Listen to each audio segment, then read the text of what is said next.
जहां मैटर बड़े होते हैं वहां निश्चित तौर पर किंग विराट कोहली खड़े होते हैं और एक बार फिर से विराट कोहली ने इस बात को साबित कर दिया कि आखिर इतने बड़े रन चेज मास्टर वो क्यों कहलाते हैं।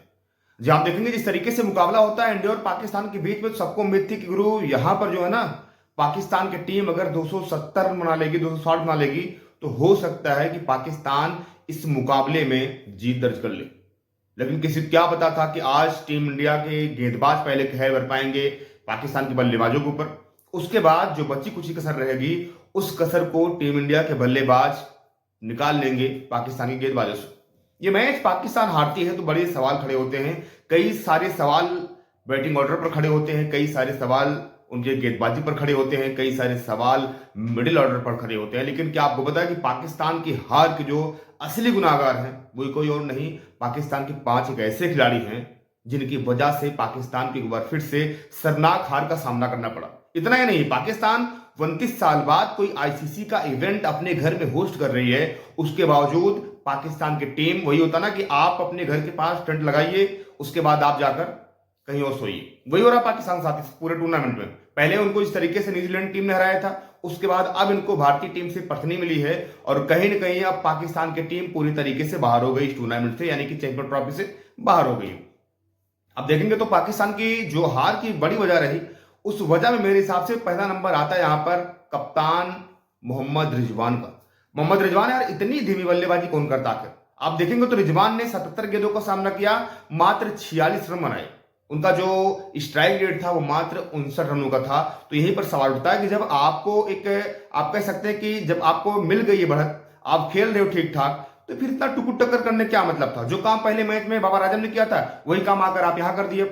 आपके ऊपर सवाल उठता है, तब बाबर आजम के ऊपर सवाल उठा था, बाबर आजम ने तेज शुरुआत दिलाई आपको। बाबर आजम आप देखेंगे तो 26 गेंदों में 23 रन बना दिए और 5 चौके उनके शामिल थे। तो फिर बाबर आजम साथ वही होता ना कि या तो वो तेज खेलने के चक्कर में आउट हो जाते हैं या फिर वो स्लो खेलते हैं। तो उनको लगा भाई आज स्लो नहीं खेलेंगे, हम तेज खेलेंगे, आउट हो जाएंगे, कोई बात नहीं है। लेकिन मोहम्मद रिजवान के ऊपर जो एक जिम्मेदारी थी मिडिल ऑर्डर को संभालने की, मिडिल ओवर में अच्छी बल्लेबाजी करने की, हुआ क्या वहां पर आप देखेंगे तो 21 से 30 ओवर के बीच में, यानी कि 60 गेंदों में मात्र पाकिस्तान की टीम 27 रन बना पाती है। 27 रन बड़ी बात होती है, हालांकि उन्होंने विकेट नहीं गवाए। उसके बाद आप देखेंगे तो पाकिस्तान के 151 से 2, उसके बाद 241 रनों पर बिना 50 ओवर खेले टीम पूरी तरीके से ऑल आउट हो जाती है। तब सवाल उठता है यहाँ पर रिजवान के ऊपर, उनकी कैप्टनसी के ऊपर, उनके बल्लेबाजी के ऊपर, उनके द्वारा लिए गए निर्णय के ऊपर।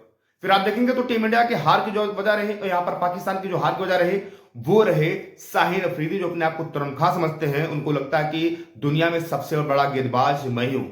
शाहिन अफरीदी को आप देखेंगे तो ना तो उनकी गेंद सही लेंथ पर पड़ रही है, ना ही वो यार्कर मार पा रहे हैं, ना ही बल्लेबाजों को परेशान कर पा रहे हैं। हालांकि रोहित शर्मा को उन्होंने जल्दी विकेट निकाल लिया, उसके बावजूद रोहित शर्मा के जाने के बाद जिस तरीके से शुभमन गिल, श्रेयस अय्यर, विराट कोहली ने जो चाबुक चलाया यहाँ पर शाहिन अफरीदी के ऊपर, आप जानकर हैरानी होगी कि शाहिन अफरीदी इस मुकाबले में भी 8 ओवर मात्र गेंदबाजी करे हैं और 74 रन दिए हैं।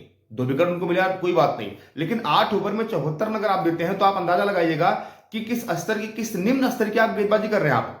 फिर आप देखेंगे तो इनके टीम में हारिस राउफ एक समय था कि उनकी गेंद से अगला जो खिलाड़ी रहता था, जो बल्लेबाजी करता था, वो पूरी तरीके से परेशान हो जाता था। लेकिन हारिस राउफ पिछले 2 मैचों से ऐसा फ्लॉप हुए हैं मानो कि जैसे लग रहा है कि वो अपना तीर कमान भूल गए हैं, वो गेंदबाजी करना भूल गए हैं। बस अपने गेंदबाजी करने जब वो मैदान पर आते हैं तो बल्लेबाज उनको केवल चौके और छक्कों की राह दिखाते हैं। हारिस राउफ ने 7 ओवर में गेंदबाजी करी, 52 रन लुटा दी। यानी कि अगर आप देखेंगे तो इनका भी जो औसत था वो लगभग 7+ था। यहां पर शाहिन अफरीदी का जो औसत था वो 9 के करीब था। उसके बाद आप देखेंगे तो टीम इंडिया जो यहां पर जो हार की वजह रही वो रहे इमामुल हक। आखिर इमामुल हक ने 26 गेंदों का सामना किया विदाउट एनी बाउंड्री, 26 गेंद मात्र 10 रन। और यह हो रहा था कि यहां पर इमामुल हक पिछले जो उनके डोमेस्टिक मैच खेला था वो मैच खेल कर आ रहे, उस मैच में उन्होंने 148 रन बनाया था। हर किसी को उम्मीद थी, पाकिस्तानी क्रिकेट प्रेमियों को उम्मीद थी यार इमामुल हक तो बढ़िया फॉर्म से आए हैं, इमामुल हक आज यहां पर झंडा गाड़ देंगे पाकिस्तान का। लेकिन ऐसा कुछ नहीं हुआ। आप देखेंगे तो अक्षर पटेल द्वारा वो रन आउट होते हैं। और उस समय जब टीम को जरूरत थी, जब बाबर आजम आउट होकर पवेलियन लौट गए थे, तो यहां पर इतना ज्यादा आप कह सकते हैं मूर्खतापूर्ण रन लेने क्या मतलब था। गेंद सीधे अक्षर पटेल के हाथों में थी और इधर जैसे थ्रो होता है वो सीधे जाकर विकेट टकराती है और इमामुल हक की पारी वहीं पर खत्म हो जाती है। बाबर आजम भी इसमें हार के गुनाहगारों में शामिल है। उसका रीजन है कि अगर आपने स्टार्ट दिलवा दी थी, आप 26 गेंदों पे 23 रन बना चुके थे, 5 चौके लगा चुके थे।